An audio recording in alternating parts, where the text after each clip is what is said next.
I'm John Brown, a 16-year law enforcement veteran from the state of Arkansas. The Clinton Chronicles was originally released in June of 1994. The videotape had a very big impact, according to some, on the 1994 election. The Chronicles was put together because there were several people, not only in Arkansas but across the nation, that had documented evidence of criminal activity that involved Bill and Hillary Clinton. That evidence was never allowed to be in court.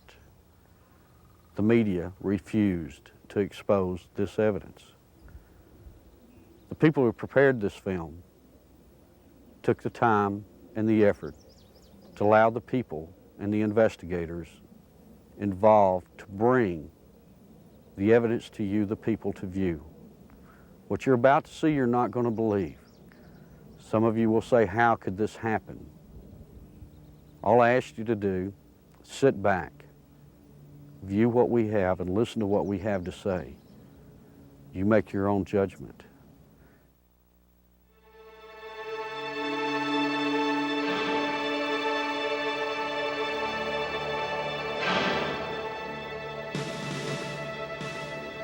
On January 20th, 1993, William Jefferson Clinton became the 42nd President of the United States.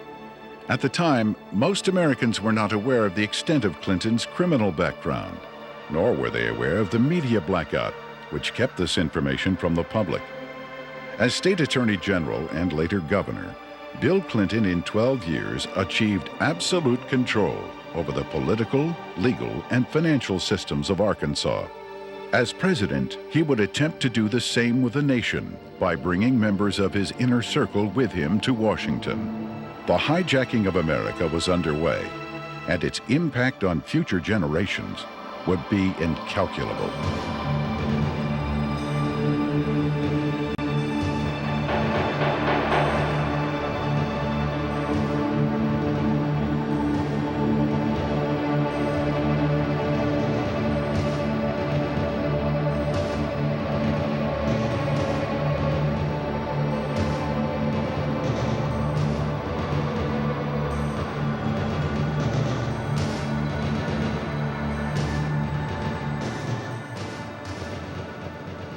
Bill Clinton was born in Hope and, of course, raised in Hot Springs. They had open bawdy houses over there at the time, and they had open gambling at the time. But Clinton grew up in that atmosphere, that different atmosphere of Hot Springs. If it felt good, you did it. He was selected to go to the national from Arkansas Boys Day, to be a delegate to the National Boys Day. And while he was there, he was able to meet John Kennedy. And I'm sure that sparked an ambition in this young man. And he apparently has always had an exceptional, keen mind, a keen intellect. And he early, evidently, had tremendous ambition. He was gifted in so many ways. The truth is, he's one of the most charming men that I've ever met in my life. He has more energy than any 10 people I've ever known. He was able to network himself into running for Attorney General virtually unopposed. And then he was able to take that position and catapult himself into the governor's office 2 years later and started building his foundation. When you think about Bill Clinton's aversion to the truth, you wonder if this is because of the lackadaisical moral background that he's had in this area. He lied about Rhodes, being a Rhodes Scholar. He never completed that and still said he was a Rhodes Scholar. He went to Moscow and did business with them against the United States government, and he wasn't challenged by the press about that. In Arkansas, while he was governor, he said he balanced the budget 11 times. He never did it once. Also, he said he didn't raise taxes, and he raised taxes 126 times. He can accommodate any situation that comes up because he's not hemmed in with the truth. I've never felt that Clinton, consciously or unconsciously, was hemmed in with morality. I first met Bill Clinton in the mid to late 70s. He was an up-and-coming politician. There were a group of us, Jim Guy Tucker, Bill Clinton, Sheffield Nelson, and myself, and we kind of ran around and palled around with each other. It was from that point that I did a lot of projects for Bill from a marketing perspective. In 1988, I went to Bill. I said, I need a job to kind of relax, mellow out. Bill Clinton and Betsy Wright, they suggested that I go to work for a place called the Arkansas Development Finance Authority. And they said my talents could really be used there. It was the best kept secret in Arkansas. After about 2 weeks, I went to Wooten Epps, and I said, Wooten, I think I've got enough background on this that we can start marketing it. Now, what is the criteria for loans? He said, whoever Bill wants to get a loan. To go back, though, to that moment in time, I'd been there about a month, and I realized that I was in the epicenter of what I'd always heard about all my life. What most people have heard about is the machine. I was literally working, sitting in the middle of Bill Clinton's political machine. It was where he made payoffs, where he repaid favors to people for campaign support. I was in an interesting seat, and I knew it. We had a board meeting. In that particular board meeting, I was sitting at the end of the table. James Brannion, who was chairman of the board at that time, was sitting at the head of the table. James Brannion stood up in a public restaurant, and he hollered at the Beverly Enterprises guy, Bobby Stevens, and said, did you get the $50,000 campaign contribution from the client that you're introducing the loan for? He said, not yet. He said, well, then hold up the loan till we get it. I stood up, went up to James, and I said, James, don't yell stuff like that. You don't need to be yelling it in a restaurant. That sounds real bad. He was just burly and arrogant. He said, who cares? Bill Clinton sold the concept of ADFA to the people of Arkansas as a vehicle for creating jobs and assisting churches and schools. In reality, millions of taxpayer-guaranteed dollars were being channeled to Clinton's election campaigns, to his inner circle of friends, and to his wife Hillary's law firm. This may explain why ADFA had been drafted in such a manner as to keep its decision-making procedures secret. If you needed $1 million, you had to get your application handled by the Rose Law Firm, pay them $50,000. There were 5 other companies in the state of Arkansas that were actually more qualified in bond structuring and applications, but Rose Law Firm got them all. I started checking around, and I kept asking, well, one thing's bothering me to the comptroller, Bill Wilson, how do people make payments on these loans? He looked at me and said, they don't. He thought I knew. Well, that blew my mind. And this is about 2 months in, and it was getting tough then. So I started gathering the documents. After everybody left, I would stick around as if I were working on the annual report. That would give me access to all the documents, and I make copies of them all. For about 2 months, I watched accounts accumulate money. At the end of the month, they zero balanced. They're laundering drug money. There were $100 million a month in cocaine coming in and out of Mena, Arkansas. They had a problem. They were doing so much money in cocaine, $100 million. You create a problem in a little state like Arkansas. How do you clean $100 million a month? ADFA until 1989 never banked in Arkansas. What they would do is they would ship the money down to Florida, a bank in Florida, which later would be connected to BCCI. They would ship money to a bank in Atlanta, Georgia, which, by the way, was later connected to BCCI. They'd ship to Citicorp in New York, which would send the money overseas. And there was an interesting one, a bank in Chicago. That bank, by the way, is partially owned by Dan Rostenkowski. Dan Lassiter would get the bonds. He would become the broker for the bonds. He would transfer money back to ADFA. He never sold a bond. The money then would leave ADFA, go into one of the various banks for the specific bond loan, and they would zero it out. When they zeroed it out, they were giving it back to Lassiter, less their handling fees. During the Lassiter investigation, we had numerous witnesses for the federal grand jury, had extensive testimony. People that was connected with Lassiter and drug use and everything else. His cocaine use become used as a tool for sexual favors and also for business deals that influence people. And that's when Mr. Lassiter became quite flamboyant with his cocaine use, and then ultimately led to his arrest and conviction. Dan Lassiter, who was the best friend of Bill Clinton, who went to jail with Roger Clinton for cocaine. And by the way, let me explain something. He didn't sell cocaine. No, they were giving it away. Huge piles of cocaine in his office. Ashtray upon ashtray full at the parties, and they would give it to young girls.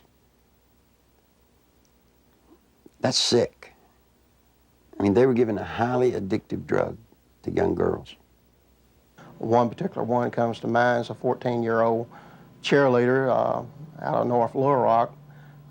She was a virgin, and ultimately he ended up sending her to a physician of his.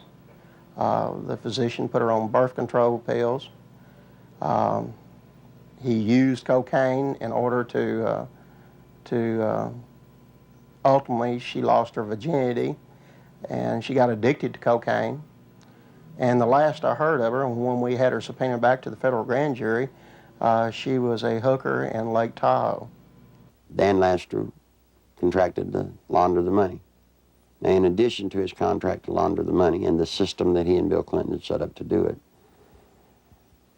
probably what he did is he took advantage of some of the cocaine. That's why he could give it away. Shoot, you have $100 million a month in cocaine. They wouldn't care if you took a bucket full a day. After Lassiter was indicted, I started to receive quite a bit of harassment from my own department, the Arkansas State Police. And I knew the reason behind it because the affiliation with the state police and the governor's office with Dan Lassiter and his business associates. Mr. Lassiter's cocaine involvement at times was very heavy, then at times he was very cool, calm, mediocre. He was very careful, as all of them have been for quite some time. Once he was convicted, he went to a minimum security prison, a holiday hotel we call them. He spent, I think it was 6 to 8 months, and he got out. Unbeknownst to anybody, Bill Clinton, the day after he got out, granted him a full and complete pardon. So if you think he's tough on crime, think about a man that pardons a man that gives cocaine to kids. Fear of violence is robbing our children of their future. We must take away that fear and give them hope. We must give Alicia and all our children back their childhood. Working together, we can. Do something now. Call 1-800-WE-PREVENT. Your president, the president of the United States, not only was a part of a system that was laundering millions of cocaine dollars, your president signed off on it. He can't deny that he did. You see, because of ADFA, there's one little catch. Every loan that ADFA made, Bill Clinton himself had to sign off on it. More than Bill Clinton, you better identify the people in the loop of the drug running. You better identify the people in the loop for money laundering. And what you'll find there is those people go straight to Washington. Act 1062, if you look at it, it says that ADFA was developed and created to provide low-interest bond loans for churches, schools, colleges. So now look what happened to our legislature. They voted on a bill creating ADFA. thinking that they were getting money to colleges and schools to buy books and so forth. What better way to run thousands of, tens of millions of dollars, launder it, clean it up, and use the cover of a state agency to do it. The first loan made at ADFA was made to Parkometer, a company called Parkometer. Seth Ward was the owner. As I started looking, I found out that the Secretary Treasurer was Webb Hubbell. Then I found out Webb Hubbell was Seth Ward's son-in-law. Guess who drafted the legislation creating Act 1062, which created the Arkansas Development Finance Authority? Webb Hubbell. Guess who introduced the legislation to our legislators and got it passed through our House? Webb Hubbell. Guess who got the first loan? Webb Hubbell. Imagine this. Guess who did the audit and the evaluation of the application? Rose Law Firm. You guessed it. Who signed it? Webb Hubbell, Hillary Clinton. You see, that's against the law in Arkansas. You can't investigate yourself when the good faith and credit of the state of Arkansas is involved in a bond issue. He broke the law. Good Lord willing, creek don't rise. Mr. Hubbell will be serving some time in the pen for that one. Ironically, Webb Hubbell, a senior partner at the Rose Law Firm, was chairman of the Conflicts of Interest Committee at Rose. In 1988, he successfully advanced the Ethics in Government Act, which required Arkansas legislators to report governmental conflicts of interest. Incredibly, this law specifically exempted Governor Bill Clinton, his appointees, and his relatives. Clinton's appointment of Hubbell to the U.S. Justice Department exemplified the administration's total disregard for legal ethics. Hubbell's hasty resignation in March 1994 for overbilling of Rose clients was merely a ploy to remove Hubbell from the limelight before extensive criminal charges could be brought against him. Let me tell you about Parkometer. The first loan was $2.85 million. Never was a penny of that paid back. As the newspaper people started inquiring about the Parkometer loans, what they found was that Parkometer was actually building retrofit nose cone compartments that were being shipped to MENA. We find out that the nose cones were actually being used to smuggle dope back into the country. And what is scary, what's so scary, it's the same cast of characters. Webb Hubbell, the Rose Law Firm, are guilty, I say to you, of conspiring to defraud the state of Arkansas, the federal government, and conspired to solicit the sales and the laundering of money for illegal drugs. This is your president. This is his circle of power. These are the people, when he got elected president, he did not pass go, he took them straight to Washington with him. And by all things holy, I think he was planning to set up and do the same thing in Washington.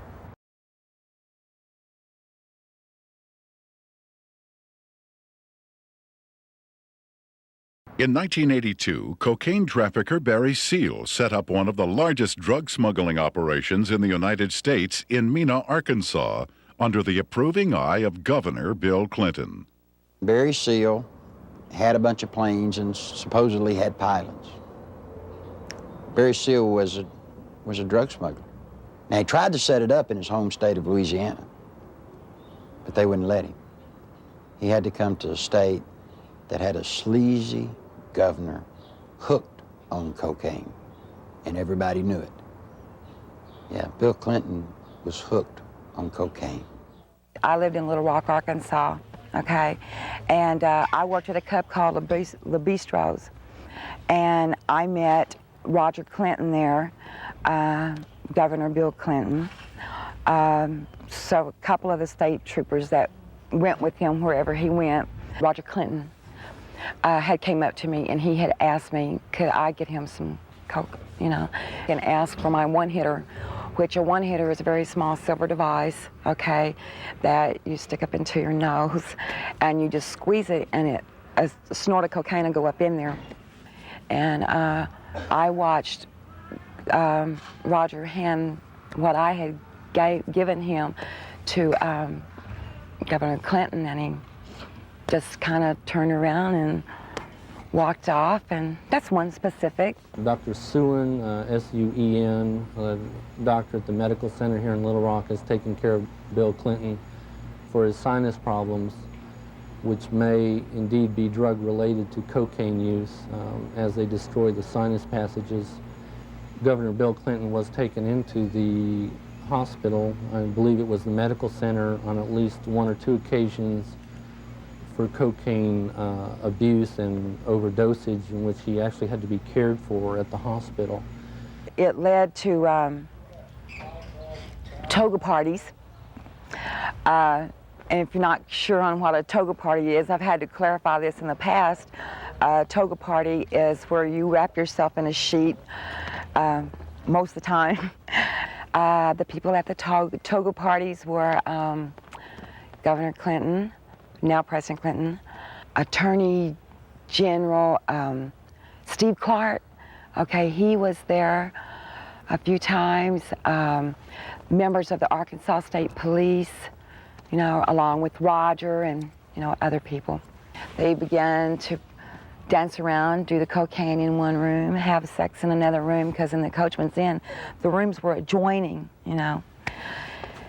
And to be quite truthful, you end up with somebody in particular, and you 9 times out of 10 end up having sex. And there was cocaine there. I know. I'm the one that made sure it was there. I've talked to the manager, the assistant manager for the apartment complex where Roger Clinton used to live. They've all said Bill Clinton did drugs. They saw him. I've talked to a lot of other people who have all, just like the people at the apartment complex, said, hey, John, get us to a congressional hearing. Yes, we'll sign sworn affidavits. These people want to be sure when they come forward that something's done about it, because they fear for their life, but they really want the truth to get out. I was there, we're coming there with Roger one night, and back in the back part of the mansion there's kind of like a living quarters type thing, and we would all get together out there and do cocaine, you know, and no, Miss Clinton wasn't there at the time. In 1983, I was made aware that Sheriff Hadaway and one of his auxiliary deputies, Terry Capehart, were investigating a smuggling operation going on at the Mena Airport. They had an inside source of information. Mr. Seal, it was our understanding, was the one who had brought the operation into the Mena Airport, and that had initiated the beginning of the money laundering and the illegal activity. He said 1983 was his most profitable cocaine smuggling period ever. Said that the airplanes that he had placed at the Mena Airport, there were 4 of them, a couple of Senecas and a couple of Panthers, and 1 or 2 stragglers here and there, different airplanes. He said they were purchased solely for the purpose of cocaine smuggling. There was, in my opinion, more than enough evidence to prosecute a number of people for crimes regarding the Barry Seal case at Mena. I snuck around, crawled through the bushes, thinking that I'd really have to hide to see them unloading the dope. Didn't have to. You could walk right up to the airport and they'd unload it right in front of you. They would unload it, they'd offload it. They didn't care. A certain degree of money laundering had taken place among these people that were associated with Barry Seal. What had not been done was to connect the dotted lines to ADFA. Because once you connected the dotted lines to ADFA, you had actually connected the dotted line to Clinton. In addition to the operations at Mena, small clearings in other parts of the state were used as drop points for money and cocaine. They had special cargo doors installed on the side without FAA permission, so that these doors could be opened in flight. They'd pull in, slide back, and the cocaine could be dropped out of the side in flight. When you have a public which is aware of an ongoing criminal enterprise, when you have an international cocaine smuggler who is high profile, and a lot of people know that they are operating in a small area, A lot of people knew about the money laundering. It was common gossip on the street because it was so blatant. And they see investigations ongoing for several years. And they keep watching for indictments. They know grand juries are convening. They know that witnesses are supposed to be providing evidence to a grand jury, yet year after year after year, no indictments are returned. People lose confidence in the system. Clinton had integrated a number of corrupt cops, judges, and politicians into high-level positions to ensure the continued success of the drug smuggling, money laundering operations. All was going well until a fateful night in the fall of 1987. On August 22nd, 1987, Kevin had spent the night with his friend Don Henry. They left Don's home around 12:30 or 1:45 on the 23rd of August in the early morning hours, and the next thing we knew, they had been run over by a train. There seems to be a small airstrip in the area. There have been sightings and reports of small airplanes flying very low with lights off in the area. I believe they saw something they shouldn't have seen. 3 weeks later, their deaths were ruled accidental by the state medical examiner, Fahmy Malek, and we disagreed with that ruling because we thought the evidence pointed to homicide. At that point, we had a lot of questions and no answers, and the facts didn't add up to what he was telling us, so we decided to get a second opinion and met with resistance from all fronts, both with our local law enforcement, with the state crime lab, with everybody that we turned to. We obtained court orders requesting samples of everything that the crime lab had for a second opinion, and Fahmy Malek resisted court orders. He refused to obey them. Ultimately, it was proven that Don Henry had been stabbed in the back and Kevin Ives' skull had been crushed prior to the placement of their bodies on the railroad tracks. However, Malek stood by his ruling that the boys had simply fallen asleep on the tracks. Malek had been kept in office at the insistence of Governor Clinton for a number of years, despite vigorous public outcry to have him removed. As long as Malek's rulings pleased the governor's office or state police, they were left to stand, no matter how implausible. Malek's obvious lack of medical knowledge reached a pinnacle when he ruled that James Milam, who had been decapitated, had died of natural causes. Yet Clinton, who had the power to remove Malek from office, insisted he stay. There were allegations of tampering with evidence in murder cases. There were allegations of perjury in different cases. It didn't seem to matter what Malek did. Clinton protected him. He made excuses such as he's overworked, he's just stressed out, he's underpaid. They gave him a $14,000 raise, which was an insult to my family as well as a lot of others in the state who to this day are struggling with asinine rulings in the deaths of children and other loved ones. I was outraged that protecting a political crony of Clinton's was more important than the fact that 2 young boys had been murdered. Dan Harmon was just a local attorney in the town of Benton, Arkansas. And after Don Henry and Kevin Ives were killed and their bodies placed on the tracks and run over by a train, he approached Linda Ives and the Henry family about trying to help them. He's a manipulator. Gives a great closing argument in court. He's been trained for years to play the game. He knows how to do it. He's very good at it. Mr. Harmon can win your confidence and make you think he's the greatest guy in the world. He did that to Linda Ives. He helped lead them down a path that absolutely led to nowhere on this case. I got involved in the case, and immediately Harmon tried to discredit me without even knowing me. Couldn't figure it out. I run across a young lady named Charlene Wilson. who told a horror story that I didn't really believe at the time. So I started searching for evidence to substantiate just part of what she had said. Herman went ballistic. Called, he threatened me, threatened Sheriff Pridgeon, threatened Captain Gene Donham, the chief deputy. All because I talked to this one woman. The people at the track that night, to my knowledge, were Dan Harmon, Keith McCaskill, Larry Rochelle. I do know that the boys were watching the drop site, okay? And they got curious as to what was being dropped there. The fact is, we know who killed these kids. The whole reason this case, it's been slowed down, stopped, wherever we're at.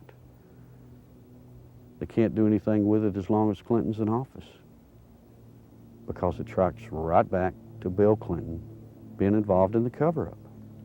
He took care of everybody that ever covered anything up in this case. Everybody got promoted. A number of people approached the police with information about Don and Kevin's murders and consequently were murdered themselves. Shortly before Keith McCaskill was murdered, he knew that he was fixing to be murdered. He told his family goodbye, he told his friends goodbye. The night of elections in 1988, he took 2 pennies out of his pocket and threw them on the bar there at the Wagon Wheel and said, "If Jim Steed loses this election, my life isn't worth 2 cents." And he was murdered that night. Jeff Rhodes was a young man from Benton who was murdered in 1989. Shortly before his death, he made a phone call to his dad in Texas and told him he needed to get out of Benton, Arkansas, that he felt he knew too much about the boys on the railroad tracks and the death of Keith McCaskill. A couple of weeks later, Jeff was found dead. He'd been shot in the head.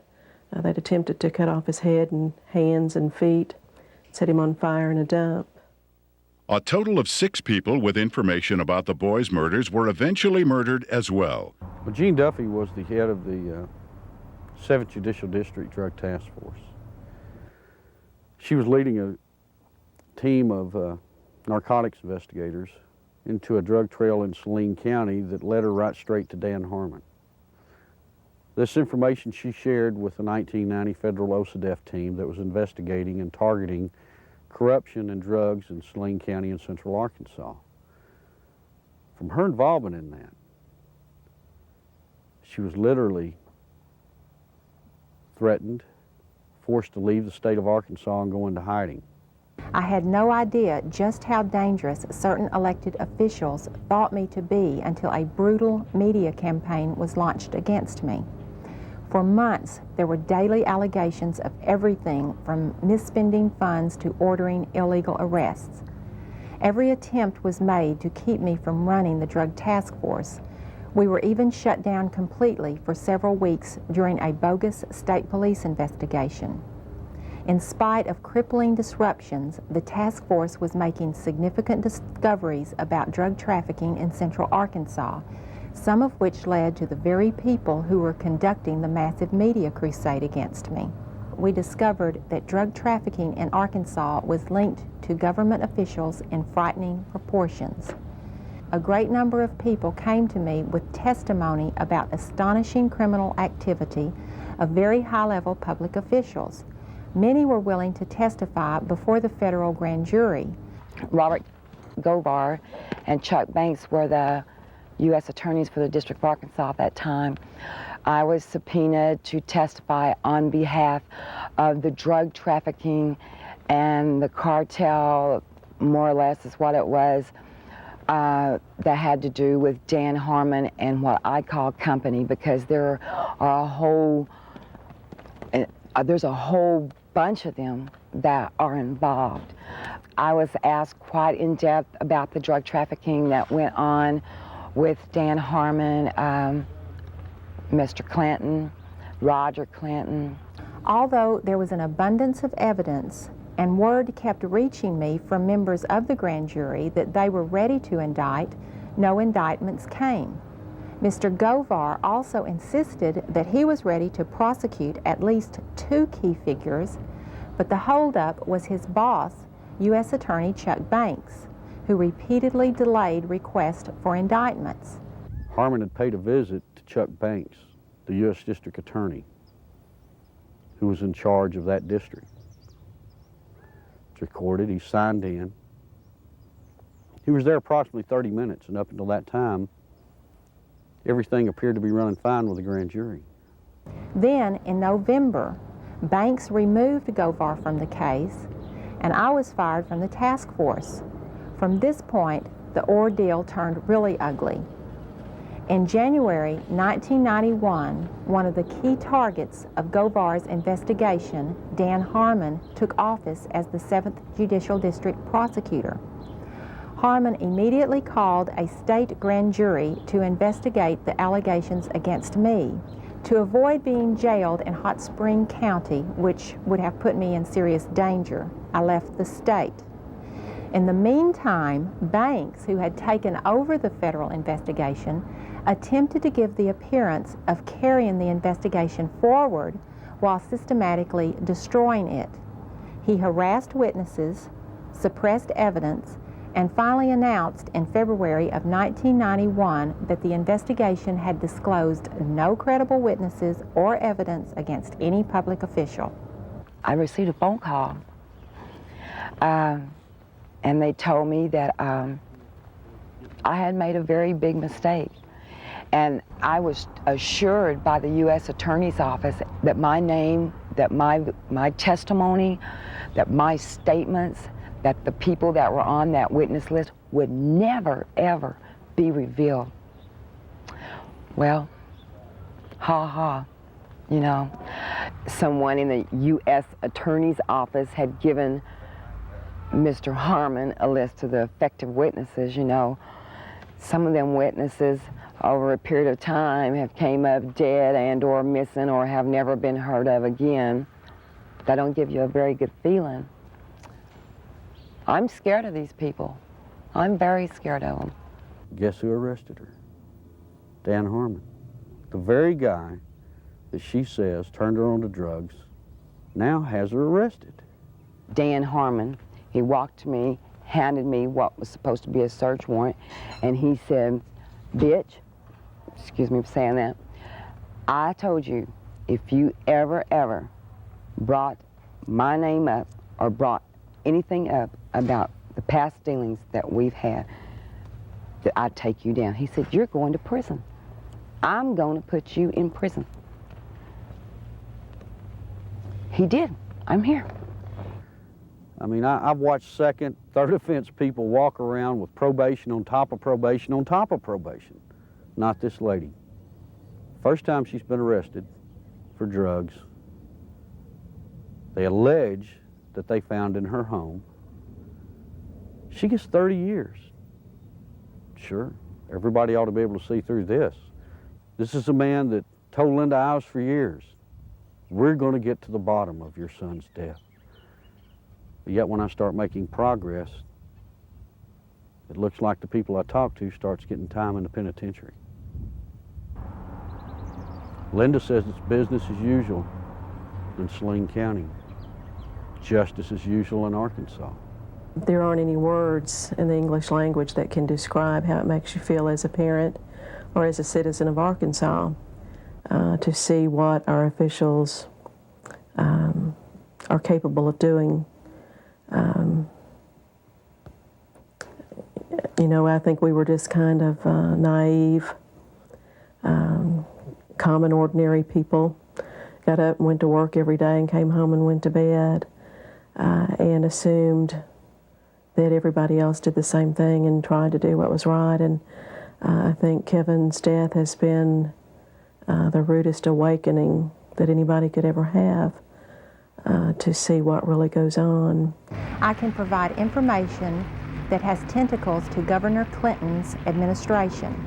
It is apparent to me that a congressional investigation is the last hope, not only for the people of Arkansas, but for the people of our nation who are now vulnerable to the powers of a president who has left in his wake implications of illegal activities and serious improprieties. Meanwhile, Welch and Duncan's investigation into the operation at Mena was about to derail. We'd been so busy investigating, just concentrating, focusing, that it took a while to register that nothing was going to happen. We could not understand what was happening. Neither Mr. Welch nor I were ever subpoenaed to testify before the grand jury and present massive amounts of evidence of wrongdoing by associates of Barry Seal. No indictments were ever returned against any of the individuals, and I can tell you there was extensive evidence. There definitely was some suppression of evidence and definitely a cover-up of an investigation, and somebody should be held accountable as to why that happened. Not one major cocaine bust was ever made in Arkansas out of Mena, Arkansas. Now imagine that, 10 years nearly in its running. Never one truckload ever got caught. During the 1992 Attorney General's race in Arkansas, a member of Clinton's staff had approached Winston Bryant and had asked him to stay away from the Mena affair or the Mena matter. I've done quite a bit of investigation into the Mena Barry Seal case myself, and quite frankly, it is a federal problem. After Winston took office, Bill told me that he was no longer allowed to discuss the Mena Airport investigation from the Attorney General's office. The Attorney General's office is not like most Attorney General's offices across the country. We do not have the authority to convene a grand jury and initiate criminal prosecution. Well, a lot of people have said that the Mena operation stopped in 1986 when Barry Seal was gunned down. It's not true. Covert operations are still going on in Mena, Arkansas today. Now, if you stop and think, back when Bill Clinton was governor, he was asked about Mena. He said, well, that's a federal problem. I'm not going to get involved in it. Well, he's not the governor of Arkansas anymore. He's the president of the United States. We still have operations at Mena, Arkansas. This is his golden opportunity to take care of it. My question is, why doesn't he? I've always thought it was a wonderful thing to be able to serve your country as a federal law enforcement agent. And for 15 years, I did not encounter anything like the corruption which I encountered after the Mena investigations began. President Clinton's verbal commitment to a war on drugs has been negated by his actions. During his first weeks in office, Clinton revoked random drug testing for White House staff members. He eliminated 121 positions at the Office of National Drug Control. And he appointed Jocelyn Elders as U.S. Surgeon General, despite her well-known desire to legalize drugs. One of Hillary's investments, under the direction of Tyson Foods counselor James Blair, netted almost $100,000 on an initial $1,000 investment, a nearly impossible feat using legal methods. I can't read their minds or speculate, but I had absolutely no reason to believe that I got any favorable treatment.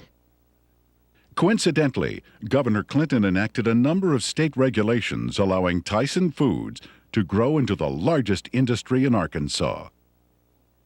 Don Tyson put in $600,000-$700,000 all told in all of Bill Clinton's campaign. Guess what he got out of it? He got $10 million. Guess from where? The Arkansas Development Finance Authority. And he never paid a dime for it. I had heard rumors of Don Tyson and his alleged cocaine use and distribution. And I went through the intelligence files and come up with enough that I thought was sufficient amount of evidence to launch an investigation on Mr. Tyson simply out of the Arkansas State Police intelligence files has been accumulated for years. A great deal of criminal investigation files were surfacing with Don Tyson's name mentioned in there as being involved with some drug and narcotics trafficking activities. So I interviewed some of the investigators who worked on the Tyson case. Most of them felt that Tyson should have been indicted, but the investigations were always sabotaged, oftentimes from within. One particular undercover narc agent told me that another criminal investigator in that department named Doug Fogley was furnishing Don Tyson with photographs of the undercover narcotics agents that were working on his case. Donald Smaltz was actually hired to look into the allegations that Tyson had given bribes to different people, specifically to the Secretary of Agriculture, Mike Espy. Now, what came out of that investigation was very remarkable. Drug abuse, drug distribution, money laundering, even murder for hire. Now, Smaltz collected all this stuff. He compiled it, he put it in proper order. Then he approached Janet Reno and said, look, you know, I need to broaden my investigation. I'm finding more here than just simple payoffs. What do you think happened? Well, by now, most of you already know. He was turned down. Just exactly what we expected to happen happened. I mean, Tyson already hired lobbyists, attorneys, who all approached Congress trying to get everybody to stop Smaltz. Why is it in this country today that if you got a little money, you walk away? Why is it you can create the pressure to stop investigations? And I promise you, Janet Reno has stopped this one. You look at these and you wonder, how could this happen? You know, how does someone elude prosecution with reams of investigative reports? How does it get stopped? Some say it's Bill Clinton. Don Tyson was in the middle of the cocaine just like Bill Clinton, just like Dan Lester, just like Roger Clinton, and all the others. So you see, all of this incest and all of this drug running, all of the trafficking of drugs, sending them all over the nation, came out of Little Mena, Arkansas, right under the nose of little Governor Billy Clinton. I went to Bill, and I said, Bill, you've got 2 weeks to tell the truth, or I'm going to tell it. You're breaking the law, and I can't be a part of it. You made a mistake. I'm not one of your buds, or at least I'm not that big a buddy. When Larry Nichols made his disclosures, made them public, the Clinton spin doctors treated him unmercifully. It shocked those of us who had been kept in the dark through the years in Arkansas politics. The Arkansas news media had done little, if anything, to uncover anything derogatory about Bill Clinton. And for these disclosures to come out of the blue was so shocking that the spin doctors attacked the messenger rather than tried to answer the charges that Nichols had made. And they did such an efficient job that it caused me and others to look with less than favor on Larry Nichols as an individual, because all we knew about him was what they were telling and the press was printing. One of the neatest things about Bill Clinton is how he handles the media. You see, Bill Clinton's an attorney, and when a witness comes out against his client, what's the first thing an attorney does? He tries to discredit that witness. They accuse me of everything under the sun, day in, day out. Every week, there was some new scandal in the paper that I was involved in. 6-8 weeks later, they print a retraction. Wasn't me. But to this day, people in Arkansas think that I'm some evil person. As a result of that, the boy had to pay a high penalty. In his credibility, he had to pay a high penalty in his acceptability. And then when the new evidence came out that supported everything that Larry Nichols had said, he finds himself, I think, probably in the position of knowing that he had been exonerated, but he has not been exonerated in the minds of the people generally, in my view. And he finds himself probably in the position of wondering where he goes now to get his good name back. A lot of people wonder how Bill Clinton could control a state the size of Arkansas with the absolute authority that he did. It's not hard. You see, after 12 years, after kissing the people that have the money, Bill Clinton controlled the legal system. He controlled the judges. He controlled the attorneys. He controlled the banks. It's just a small state, a one-party state. What tends to happen in small states like that, I think, is the longer the person remains governor, that I think the greater the abuses are. And I think the abuses were very, very widespread under Bill Clinton. One thing that's very difficult for people to understand, Bill Clinton doesn't care about money. He cares about power. All he needed ADFA to do was to channel money to the big players financially. I got tickled when the reporters during the campaign came here. They were looking, trying to find out where Bill Clinton profited. He didn't. He profited by putting money into his friends' pockets. The way they were doing these bond issues and just the whole political atmosphere, quite frankly, was a scandal. But that's the way things had historically been done in Arkansas. But imagine this, imagine the power this man has in Washington, D.C. Imagine what he can do to this nation if he gets that circle of power going there, as he did here. Nothing I can do, nothing you can do can stop it. Because he'll have the absolute power, and believe me, he will use it to have you investigated, to have you arrested, to have your company audited. No, that's what'll happen when his circle of power is complete. When I worked at ADFA, it was not uncommon for Bob Nash to call me up and say, hey, Nichols, the governor needs about $5 grand transferred to his travel account so he can go see his ladies. And we would at ADFA transfer $5,000 to $10,000 for him to go see his girlfriends in either L.A. or New York. He'd use so much travel money to go see women out of his regular travel budget, he would even have to borrow money from ADFA, not to mention the fact that ADFA's budget was not quite as scrutinized as the governor's budget. But he literally used money, ADFA money, the people of Arkansas, taxpayers' money, to conduct liaisons. During the 1990 Arkansas gubernatorial race, Larry Nichols, in a last-ditch attempt to alert the public, boldly filed a lawsuit against Bill Clinton. As expected, the lawsuit was eventually quashed, sealed, and illegally dismissed by a Clinton-appointed judge. What Nichols didn't expect was a complete media blackout of the facts he presented.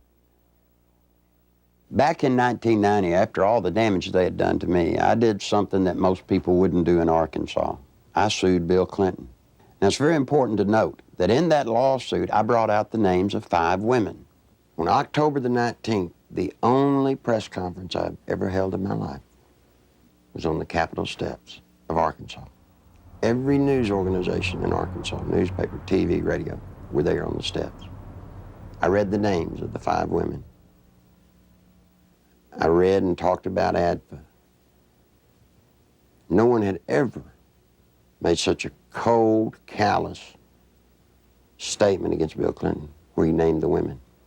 When I got through with the press conference, I went through the center door and I walked off with the camera crews with me, and I walked all the way to the end to the governor's office.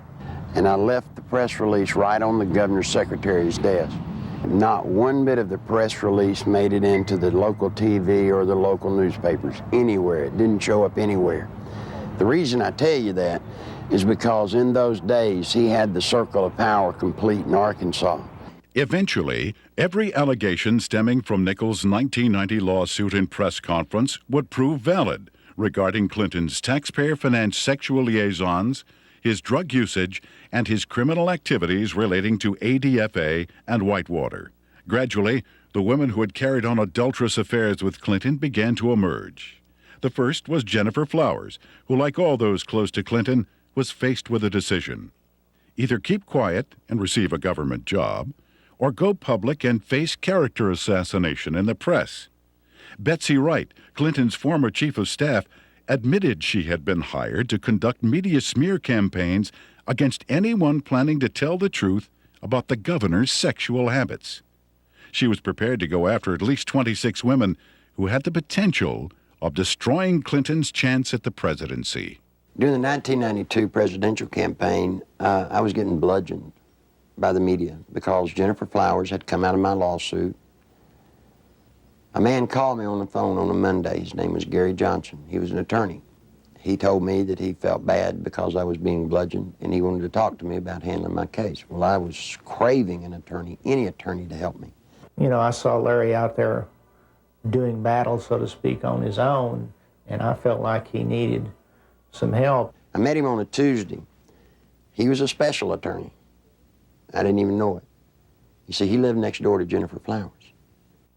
For security purposes, Gary Johnson had installed a video camera near the front door of his Quapaw Tower condominium. Looking at someone in front of my door, it got a perfect shot of them in front of Jennifer Flowers' condominium. And it wasn't my intention ever to take pictures of Bill Clinton going in to see Jennifer Flowers. I could care less who Bill Clinton goes to see. But it just so happened she lived next door to me, and I mounted the camera there. Guess what he caught on tape? Bill Clinton walking into Jennifer Flowers' apartment on numerous occasions with a key. I actually saw him go into her condominium. It wasn't that I was standing there looking out my peephole watching Jennifer Flowers' condominium. It had nothing to do with Bill Clinton. It's just that I got the camera. I had the camera before Jennifer Flowers moved in. And when she moved in, she just happened to have some very interesting house guests. Go back to 60 Minutes when Bill and Hillary were loving kisses. They stood up and lied, and Bill said that he had never been to her apartment, that he had only called her once from the kitchen and from his office. That's an absolute lie, and these tapes proved it. The 60 Minutes interview had been designed specifically to save Clinton's campaign, not necessarily to get to the truth. And they came to us because they were in big trouble in New Hampshire. They were about to lose right there, and they needed some first aid. They needed some bandaging. What they needed was a paramedic. So they came to us, and we did it, and that's what they wanted to do. When I told Tim Russert that I was persona non grata at the White House, he said, "Why?" I said, "The Jennifer Flowers interview." He said, "You got him the nomination." I said, "I know that." As far as I know from the conversations I've had, Bernie Nussbaum knew that, Gergen knows that, Lloyd Cutler certainly knows it because Lloyd had a hand in his coming on there that night. You know, it was strong medicine, the way I edited it. He was a very sick candidate. He needed very strong medicine. And I'm not in the business of doctoring candidates, but he got up out of a sickbed that night and walked to the nomination. And as I said to Mandy, you know, if I'd edited it your way, you know where you'd be today? You'd still be up in New Hampshire looking for the nomination. He became the candidate that night. When the Jennifer Flowers story broke, that story was 100 times more creditable than the story that literally knocked Gary Hart out of the campaign. I had been Jennifer Flowers' neighbor. I knew that Bill Clinton wasn't telling the truth about that. Bill Clinton, I think, would do just about anything to save his political hide. He got threatening phone calls. He asked me, he said, "Well, they hurt me?" I said, "Well, they hadn't hurt me." I don't know why I didn't worry more about that. Basically what they said was, you mind your own business.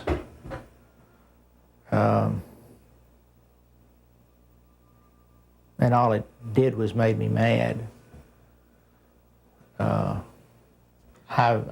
I never thought in a million years that anybody would follow up on it.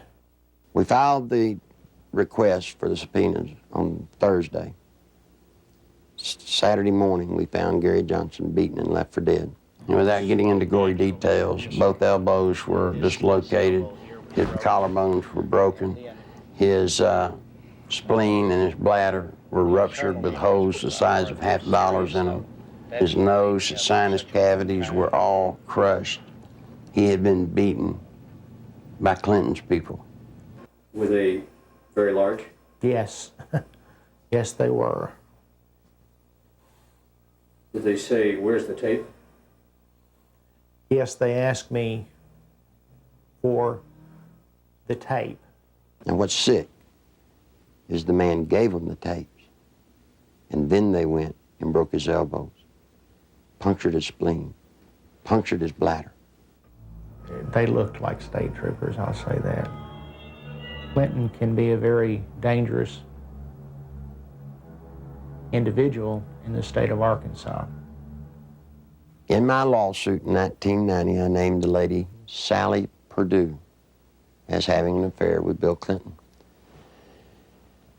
Sally had an apartment in Little Rock, and the Clinton security guards would drop him off at her apartment and go park in the woods. When Clinton got through doing his business, he was flicked their porch light and they'd know to come and get him. She started coming out, started talking. Well, believe it or not, before she could talk, Clinton's people got to her and offered her a federal job or break her legs, whichever one was the best.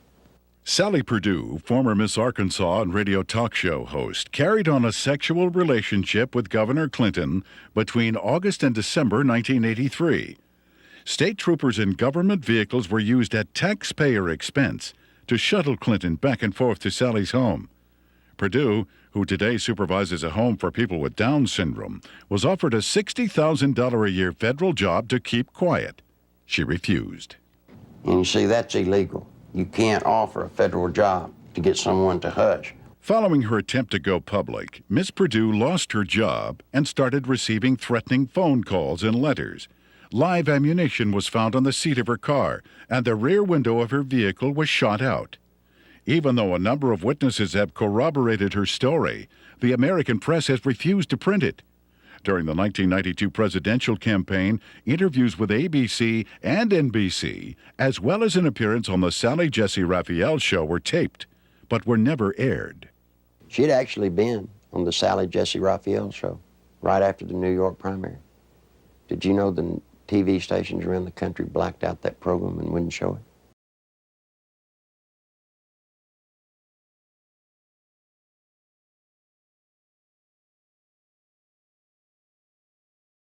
In December 1993, former bodyguards of Bill Clinton came forward with detailed information regarding the governor's sexual encounters with a number of women. Larry Patterson and Roger Perry, both veteran Arkansas troopers, boldly spoke on the record. Two other troopers who initially spoke off the record were later identified as Danny Ferguson and Ronnie Anderson. In April 1994, a fifth trooper, L.D. Brown, came forward and corroborated their stories, adding that Clinton's sexual partners numbered over 100 during the period he was employed by the governor. The trooper's official duties included approaching women to obtain their phone numbers for Clinton, driving him to rendezvous points in state vehicles, guarding him during sexual encounters, securing hotel rooms, and lying to Hillary about his whereabouts. Phone logs and other corroborating evidence fully back these reports. I saw on several occasions Bill Clinton engaging in sexual acts while I was either blocking the road or working security at the governor's mansion. I saw them with my own eyes take place. So it's not a rumor, it is firsthand. The entire conversation inside a vehicle in a 2-hour drive from one point to another would be totally about sex and women or jokes. He would actually ask people how they performed oral sex on women in cars. I've been in that conversation. He would ask if you had ever had 2 to 3 women at one time in one bed. Things like this. Bill Clinton was obsessed with that. The first or second time that you're with him and you're alone and you see some attractive woman, he would say, "Hey, Larry, what would you like to do to her?" And, you know, this is the governor of the state of Arkansas. The majority of his off time was spent trying to figure out ways to be with women that he wanted to be with. He was more discreet during a campaign year than he was in a routine year as governor, an off year. We were required to work overtime so we could sit outside someplace and block the road, or sit in some driveway, or sit at some, you know, apartment complex while he went in to take care of his female friends. You know, state money was utilized. He had certain troopers that he used for certain women, and Larry Patterson and Danny Ferguson were used for 2 women in particular. He would tell you, "Larry, see the blonde-headed lady in the green outfit? Go get her name and her telephone number for me." He would say, "She has that come hither look." And that was verbiage that he used quite often. And on several occasions I have gone out into the crowd. I never had one of the females to refuse to give me her name and her address. On one occasion, it was a Christmas parade of 1989 in a small town in northeast Arkansas. And he picked a lady out of the crowd and asked me to find out who she was. He just carried on about how beautiful she was, how good looking she was, how big her breasts were and things like that. And I found out that she was interested in a state job. And she gave me her name and number, and I said, "Well, maybe the governor will call you, or can I call you?" And when we got in the car, I gave the governor her name with her phone number, and I said, "You'll like this, she's interested in a state job." And he said, "Oh, good, good, good, good, good."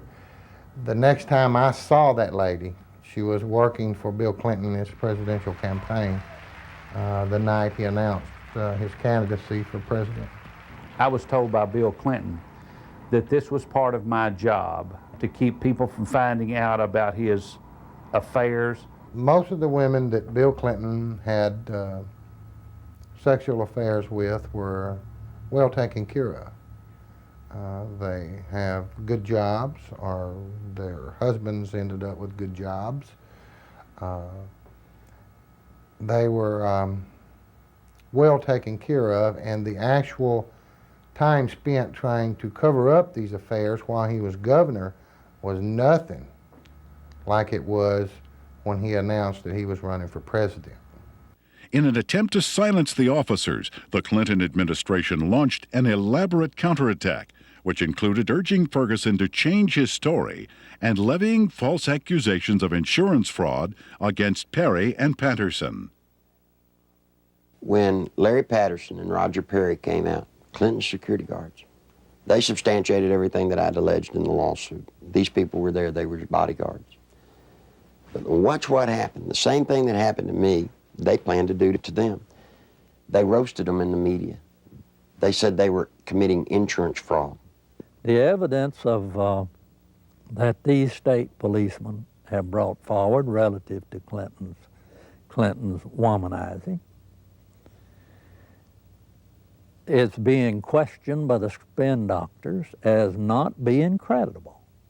Yet it is more credible than the evidence on 90% of the people who are confined now on death row across America. Is this fair? Did y'all see there were papers saying that the troopers were telling the truth and were found innocent? Ere to the stories they were telling have a basis, since they're not the scumbags that the spin doctors for Clinton tried to make them out to be? These two have had the courage to come forward, and the evidence that they have presented has not only been creditable, but it's been overwhelming. And the truth is, I'm convinced that it's just the tip of the iceberg. On May 8, 1991, Paula Jones, a state employee with the Arkansas Industrial Development Commission, was working the registration desk for the governor's Quality Management Conference at the Excelsior Hotel. Governor Bill Clinton was to be the main speaker. I was approached by one of Bill Clinton's bodyguards named Danny Ferguson, and I was given a number. And I asked him what it was. I held out my hand, and he said, it's a number to a hotel room that the governor would like to meet with me. Well, I was surprised, and I kind of talked it over with my coworker, and we didn't have any reason to believe that we couldn't trust him, so I agreed to go on up to the room and meet with Mr. Bill Clinton.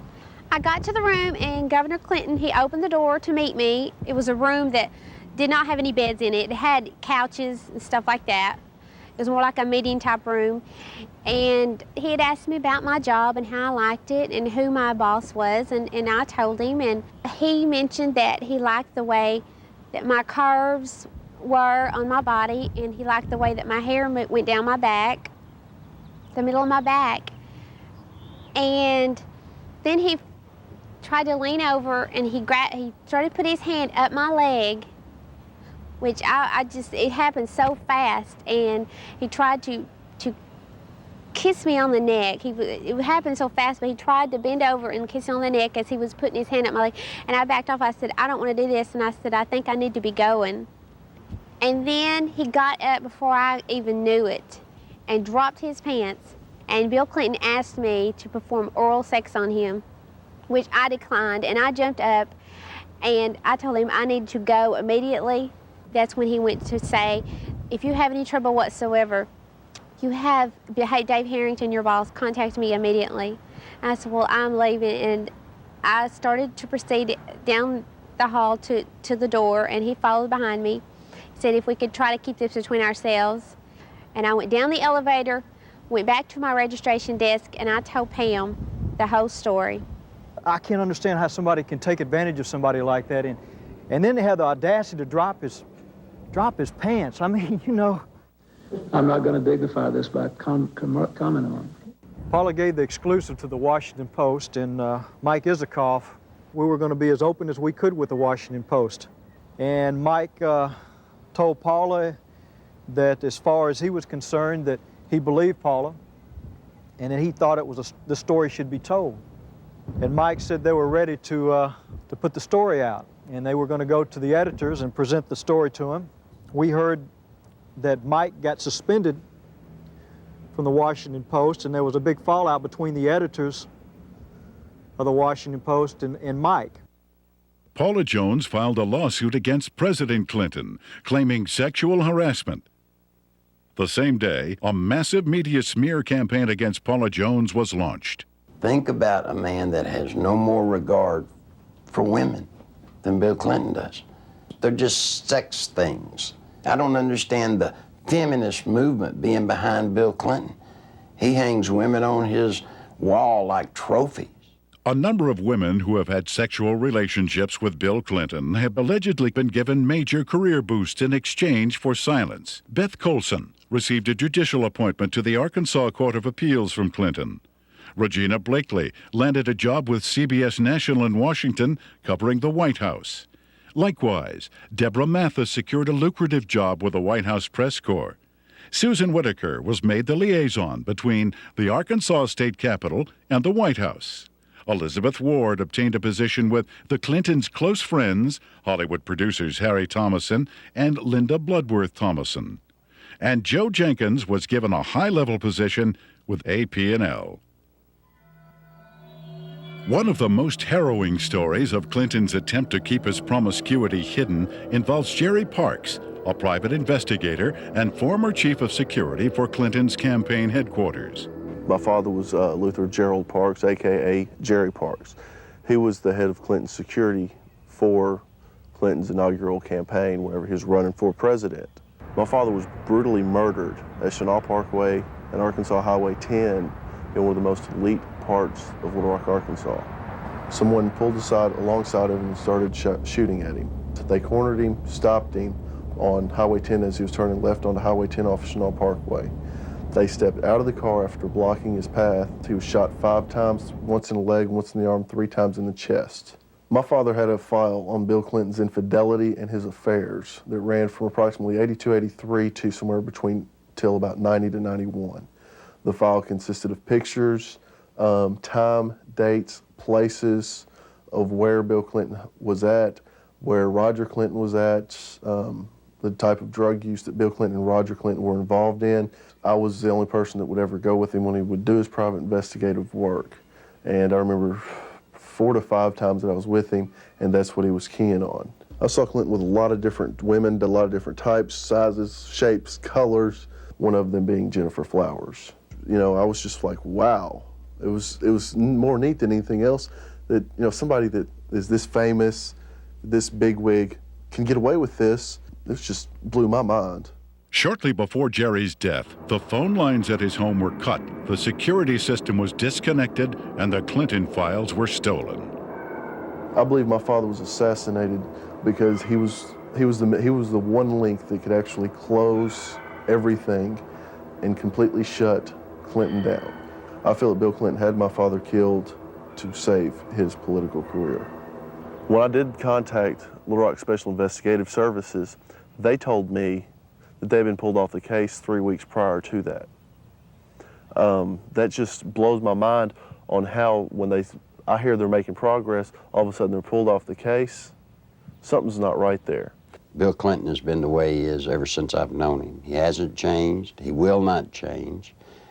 People inside the White House today tell me that he's running sexcapades in and out of the White House like have never been there before. It's a disgrace to America. If we had known his background, the people of Arkansas would have never elected him governor of this state. And I charge the media of this state for not doing their duty and exposing these things that have since become matters of fact. He's a womanizing, dope-smoking, liar, and a draft dodger. I don't remember those being in the Constitution as exactly the model qualities we want in a president. I think the media has been part of the covering up of the actual true story of and character of Bill Clinton. I believed with all my heart that the American people had the right to know what they had been sold. Bill Clinton is not the person that they voted for. Voters who depend on the media for unbiased information regarding political candidates have been betrayed. Much of the information concerning ADFA, Whitewater, and Clinton's sexual promiscuity was known by the media as early as 1990, yet was kept hidden.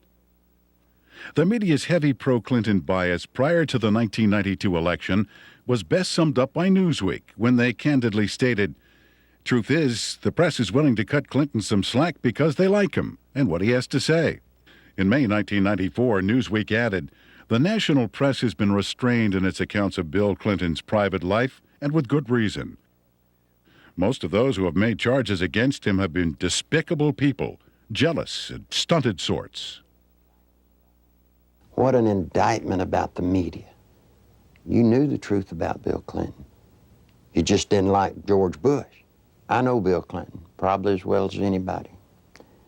We used to train him on how to look straight into a camera and lie through his teeth. And you see, part of Bill's pathological lying is the fact that we've taught him how to believe the lie that he's telling. And once he believes the lie, then he can sell it to you as the truth. The world is at risk when the commander-in-chief of the United States of America is a man that will look at another government, who will make trade deals and lie through his teeth. Clinton could get us involved in a hopeless quagmire easily in Europe, in Africa, in North Korea, in any number of places, because not only of his ineptness and his lack of understanding, but his contempt for military things. This goes back at least as far as the 60s in his college days, when he not only attended and participated in anti-American rallies, but organized them.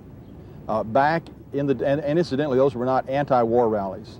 Those were anti-American rallies. He has no loyalty to this nation. He has no loyalty to its fighting men.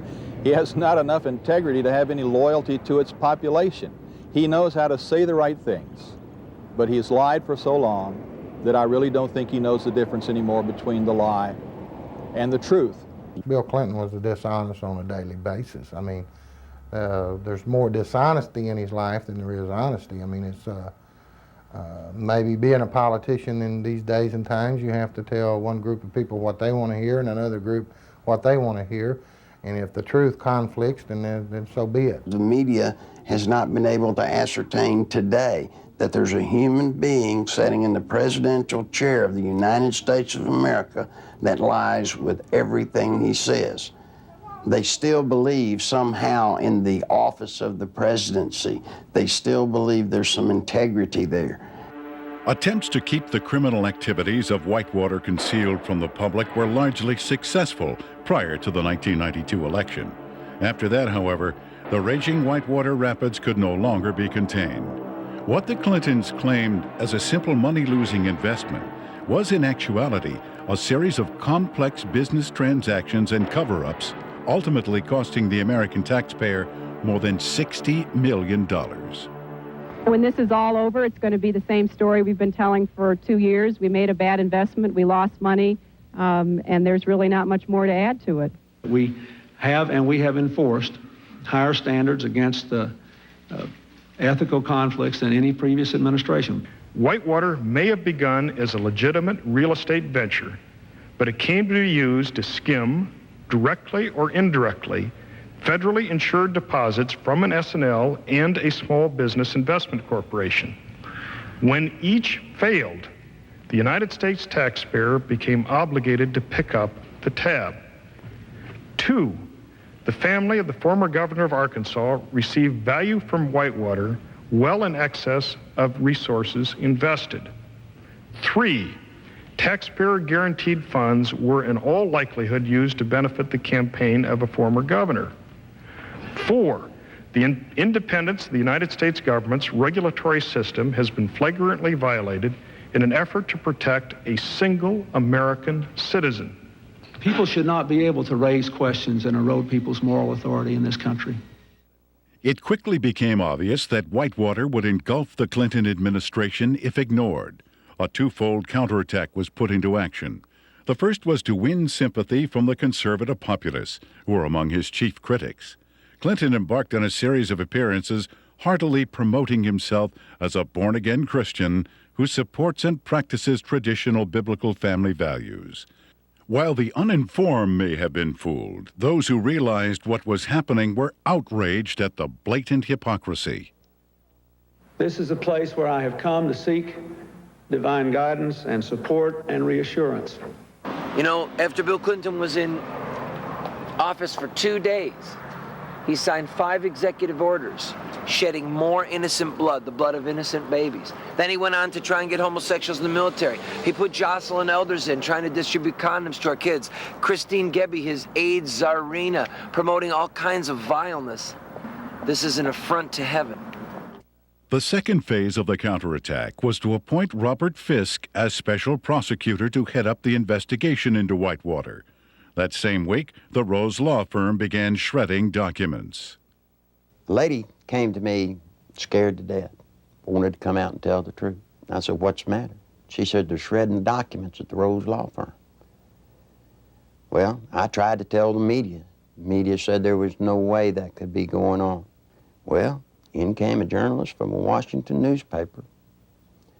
He goes over, investigates what I told him. And you know what? The very week he investigated, guess what they were doing? Shredding documents right there at the Rose Law Firm. It had his initials pretty much all over it. Everything from the box to the manila files to I even saw his signature on with the Rose Firm letterhead. You see, all of the Whitewater documents, they're getting rid of. They're getting rid of them as fast as they humanly can. It's the nerve and audacity that those two people, Bill and Hillary Clinton, have to shred documents, to destroy evidence in a federal case. That is why we're here in front of the Rose Law Firm, because of the works of darkness that have gone on. Documents have been shredded here. What else has gone on here? I'm telling you, there are people inside this building that right now they're saying, if they only knew, if they only knew. During that same week, there was also a fire at the Worthen Bank building. Now, this fire was on the 14th floor, and supposedly it was started by a space heater. I want you to look at this footage and tell me if you think it was an accidental fire by a space heater. This is a CPA firm, and the documents that were in this office were important documents relative to Whitewater.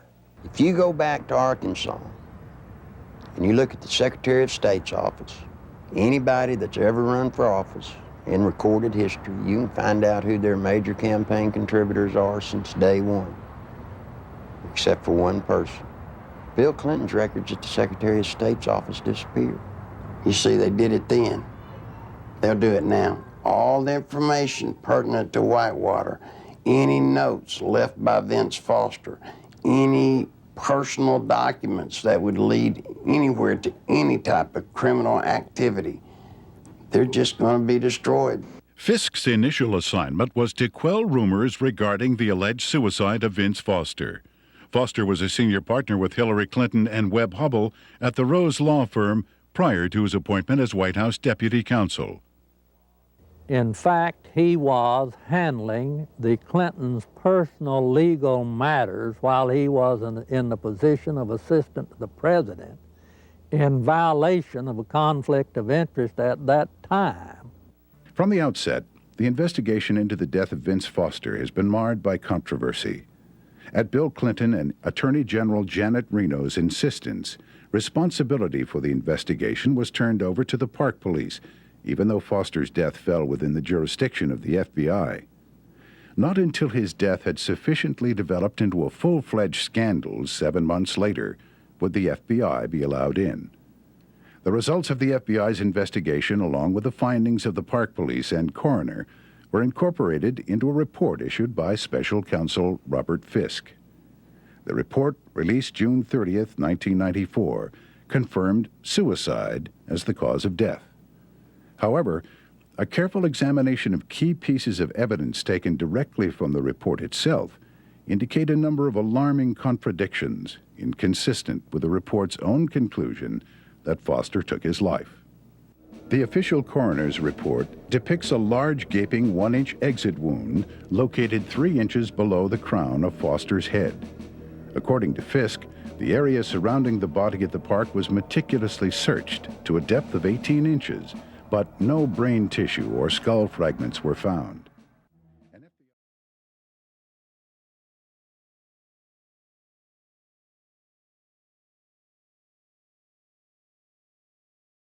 The official coroner's report depicts a large gaping 1-inch exit wound located 3 inches below the crown of Foster's head. According to Fisk, the area surrounding the body at the park was meticulously searched to a depth of 18 inches, but no brain tissue or skull fragments were found. An FBI analysis found none of Foster's fingerprints on the gun, despite the fact the gun was found in Foster's hand. However, the FBI did make one extraordinary discovery. One latent fingerprint was visible on the underside of the right pistol grip, approximately 2 inches from the base of the grip. This print did not belong to Foster. No attempt was made to determine the identity of the person whose print was found on the gun's hand grip.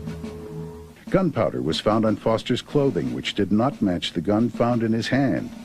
Fisk speculated that gunpowder of a different type was accidentally blown onto Foster's clothing by an exhaust fan in the Park Police laboratory.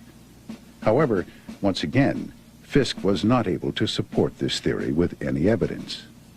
One of the most crucial pieces of crime scene evidence, the fatal bullet, has yet to be found. A thorough FBI search of the area, which even uncovered artifacts dating back to the Civil War, yielded over 70 pieces of metal, including 12 modern-day bullets. Yet, none of them matched the gun found in Foster's hand. Against standard police procedure, not one resident living nearby was ever contacted during the investigation to find out if a gunshot was heard.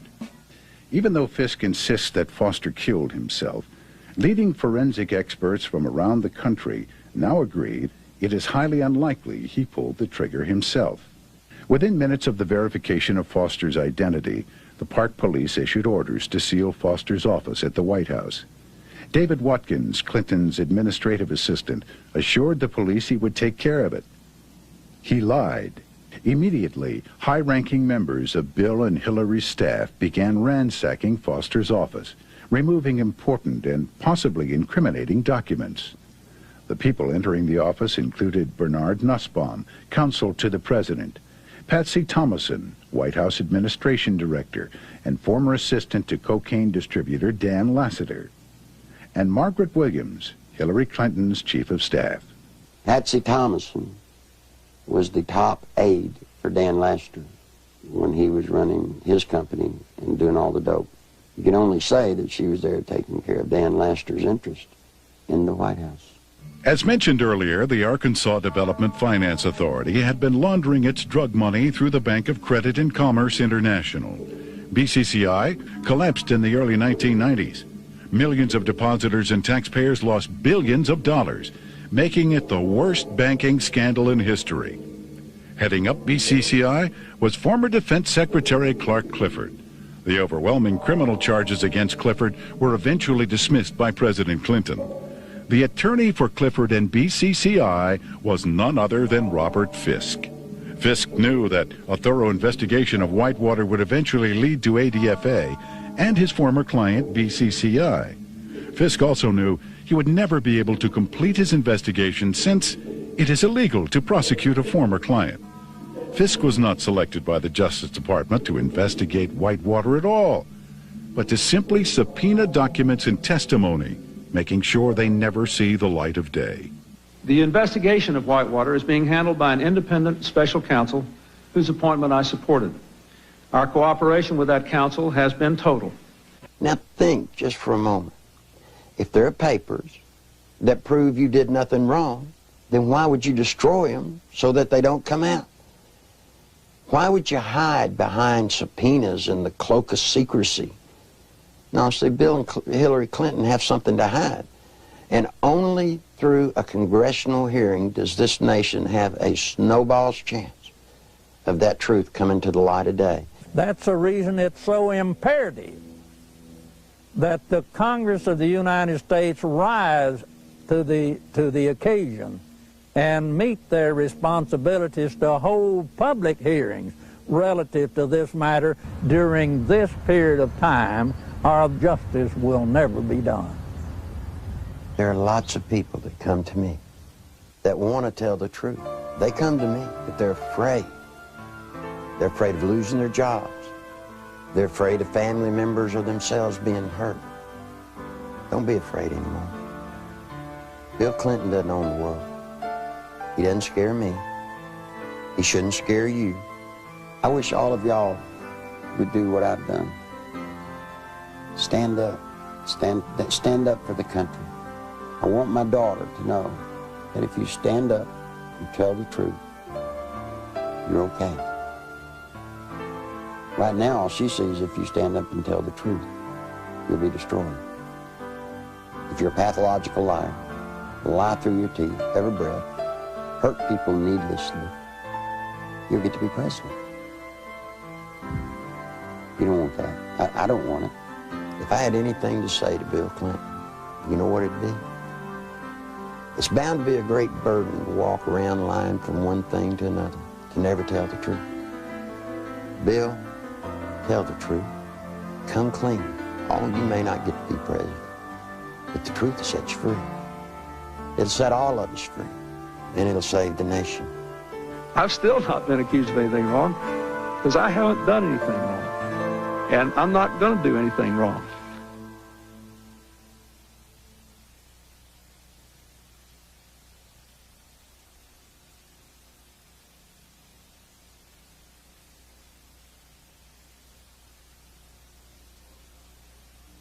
Although the documented information contained in the Clinton Chronicles continues to be reported in England and other countries, here in America, the media blackout continues.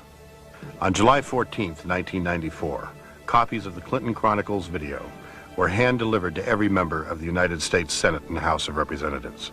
On July 25th, documentation supporting the film was presented to Congress at their request. Whitewater hearings were scheduled to begin the next morning. However, the then House and Senate majority leaders, plotting with Robert Fisk to withhold evidence, refused to allow any of this documentation to be admitted. In addition, eyewitnesses willing to testify under oath who could confirm Clinton's involvement in the Arkansas drug smuggling money laundering operation were flown into Washington, but were barred from giving any testimony. Once again, the Constitution of the United States was undermined and the American people were not allowed access to the truth. That same day, a massive media smear campaign was launched against the Clinton Chronicles. Time magazine, Newsweek, U.S. News and World Report, and major newspapers around the nation simultaneously published false information about the video in an attempt to diminish its distribution. Nevertheless, members of Congress point to the Clinton Chronicles as playing a major role in bringing about the firing of Robert Fisk, as well as the reopening of the investigation into the death of Vince Foster. On August 3rd, 1994, Larry Nichols was arrested on false charges of writing 2 bad checks and failing to obey a yield sign 7 years earlier. The American media reported the arrest. When the Arkansas police admitted that the checks and traffic violations were fabricated, charges were dropped. Yet the media failed to report it. Nichols has suffered 3 attempts on his life since the release of the video. Federal agent Bill Duncan, a 15-year IRS veteran with a permit to carry a gun, was arrested for carrying a weapon, then handcuffed to a pipe in the basement of the Washington, D.C. police station, and later released. This incident effectively brought the MENA drug smuggling money laundering investigation to a halt. Duncan was later instructed by his superiors to lie to a federal grand jury regarding the results of his investigation. When he refused, he was forced to resign. Arkansas State Police investigator Russell Welsh nearly died after being poisoned with military-grade anthrax, a poison available only through the United States government. Arkansas State Police investigator Dr. Lauder, who successfully led the investigation against cocaine distributor Dan Lassiter, was forced to resign after attempting to reopen the cocaine trafficking investigation into Don Tyson. John Brown, Saline County homicide detective in charge of the Ives Henry murder investigation, was removed from the case after providing Congress with information linking the Clinton administration to drug trafficking in Mena, Arkansas. Brown was forbidden by his superiors to discuss Clinton's connection to the Ives Henry case, and after his refusal to do so, was forced to resign. In February 1994, veteran journalist L.J. Davis was beaten in his Little Rock hotel room. His attacker tore pages from his notebook which contained information about the inner workings of the Rose Law Firm and the Arkansas Development Finance Authority. In March 1985, Wayne Dumond was castrated and subsequently imprisoned for allegedly raping Bill Clinton's 17-year-old cousin. Even after evidence had proven that Dumond had been falsely accused and was completely innocent, Clinton blocked his release from prison. To date, every case which would link Bill Clinton with any criminal activities have been effectively shut down by various governmental agencies. The one office that all of us universally look up to, irrespective of what party or political philosophy we espouse, is the presidency of the United States.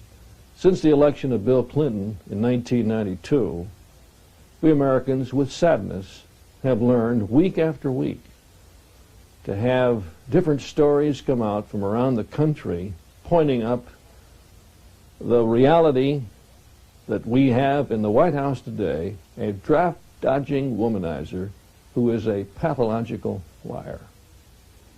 It's a very dangerous thing for America and a dangerous thing for the world. I can only, conclude that the responsible course for the House of Representatives to do is to introduce a resolution of impeachment against Bill Clinton. It is with sadness that I make this statement, because this action will introduce something that we Americans don't want to see in our political process. But we can't continue down the course of what we see unfolding before our eyes almost every week or almost every day. And the best thing for all of us is to get it out in the open and go forward and let the chips fall where they may. Under our Constitution, the House introduces a resolution of impeachment, and the U.S. Senate is a place where a trial takes place.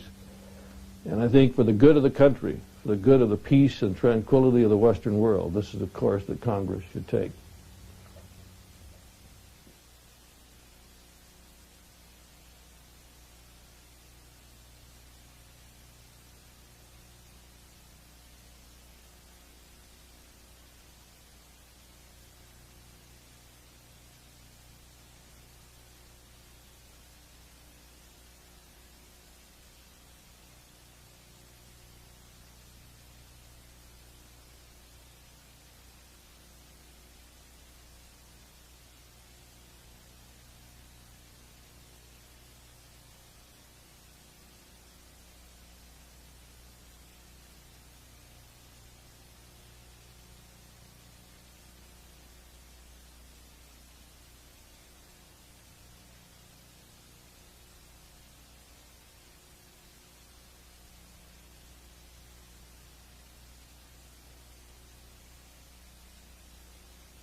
I told you a story about a man named Bill Clinton. He had just been elected president. And what I tried to tell you was an incredible story. But unfortunately, it was true. What I want to do with this video, I want to tell you the rest of the story. Not only how we came out with what we said and what actually happened,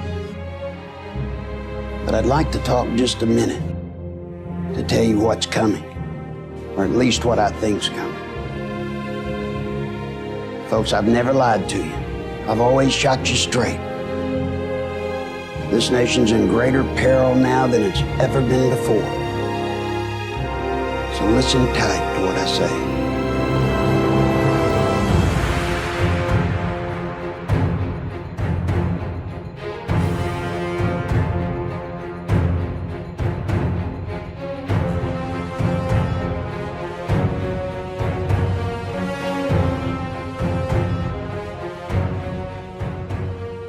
I want to take a few minutes and review some of the things that I told you about years ago First off, I told you Bill Clinton was a pathological liar.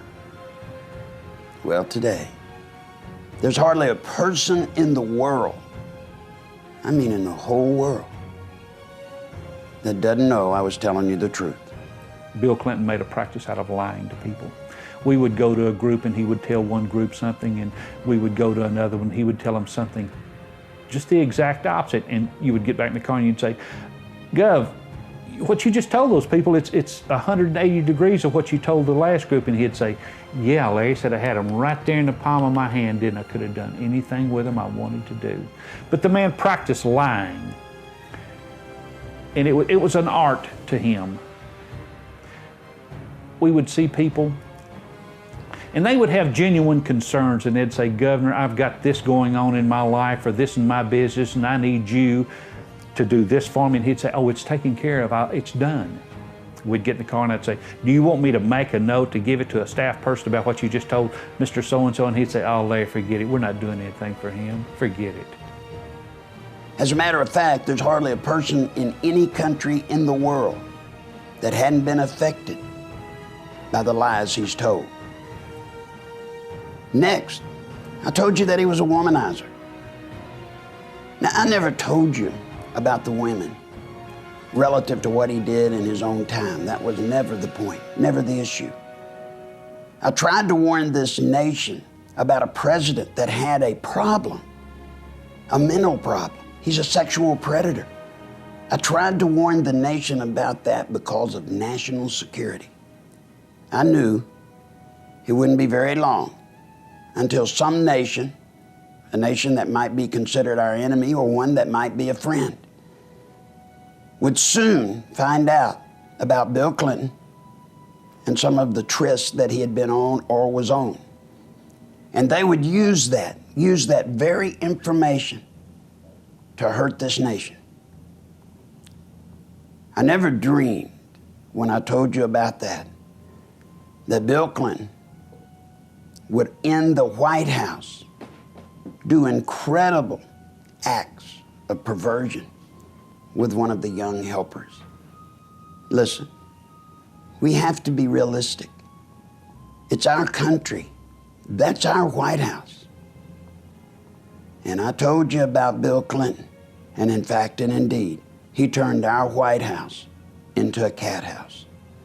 We would be at events, and he would be coming on to some attractive lady, and on more than 2 or 3 occasions, I have been present when Hillary has told him, Bill, zip up your pants, you can't do anything here. I told you he was a draft dodger. Of course, all of that has been proven. Not only is he a draft dodger, but in the letter that he was dodging the draft with, he said that he loathed the military. But for somebody that has loathed the military, he's done a great job. He's stripped our military down to the bare bones. He's gotten us in every kind of conflict that there can be. And now, we could hardly defend our nation if we had to from an enemy. I told you also, Bill Clinton was a drug user. Well, since that video, doctors have come forward that treated he and Roger. Bill Clinton himself admitted that he had smoked pot, but he didn't inhale.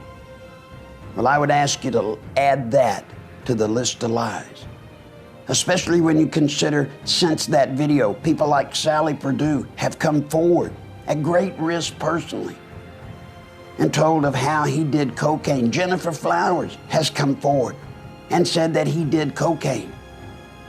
Folks, I told you so many things about Bill Clinton, things that seemed absurd. I wish I could come back today and say I was wrong, but I wasn't. Not then and not now. We told you on the Clinton Chronicles about Paula Jones. Who would have believed that it would have taken all of these years to finally be proven true? We told you on the Chronicles about Webb Hubbell. We also said that he would end up in jail. He ended up in jail. We named the women Gennifer Flowers, Sally Perdue, Elizabeth Ward Grayson. In the first campaign, Liz Ward actually said she didn't have an affair with Bill Clinton, only to come out years later in an article, and she admitted that she did indeed have an affair. But what's significant about Liz is that she had to flee the country. She went to Canada for fear of her life. And that's the way it always ends up with Bill Clinton. You get to the point where you think, wait, there's something terribly wrong here. This is not the way another human being should be acting, and this is certainly not the way another human being should be treating other people. And you saw this pattern develop, and you saw all these women come and go. He would send us out into the crowd. If he saw some attractive lady, and he would say, Larry, the lady in the red dress or the green dress with the blonde hair, go get her name and telephone number for me. She has that come hither look. You know, I can't help but be a little bit tickled when Bob Woodward comes out with his book. And he has this great revelation about a new woman that had been overlooked. Well, he could have saved a lot of the research if he'd have just watched the Clinton Chronicles, because we talked about her there. Her name was Jo Jenkins. I know a lot of you are wondering why the mainstream media now is starting to cover a lot of things that happened years ago. Well, it's great that they're telling it now, because it helps us with our video to prove that we were telling the truth. But why not then? Why didn't they do what they've always done when it came to exposing politicians? Why didn't they help the nation and expose these events when the information was there? It was there for everyone to have. We told you that Bill Clinton was a pathological liar and that he was capable of almost anything to obtain and stay in power. Don't forget, Bill Clinton looking right into the camera of the American people and saying that he did not have sex with that woman, Monica Lewinsky. Bill Clinton is capable of anything. When we think about the effect we've had with the videos, you look back and you just have to realize that an estimated 30 million people saw the Clinton Chronicles, either in buying the tape or seeing it on television. The impact of that, some say, was enormous. As a matter of fact, the night of the election in 1994, as a matter of fact, it wasn't the night of, it was the next morning, several media called me and said, congratulations, because of that video, the Republicans had gained control of both houses of Congress. Was it that video? I don't know. But I will tell you this, a lot of people saw it. An awful lot of people believed in it. And now, I want you to know your trust was well placed. That video was true. If you listen to the Clintons, and especially Hillary, she'll tell you that we were a part of some vast right-wing conspiracy. As a matter of fact, she even alluded to the fact that that video was the heart of the conspiracy against her husband. This vast right-wing conspiracy consisted of John Hillier, a cameraman who now's dead, Pat Matriciano, a filmmaker, who had the courage to come and make the video. Now, I can't imagine if I were Bill Clinton, with all his money and all his power, that he couldn't have stopped a little video made by 3 people. But that's the power of the truth.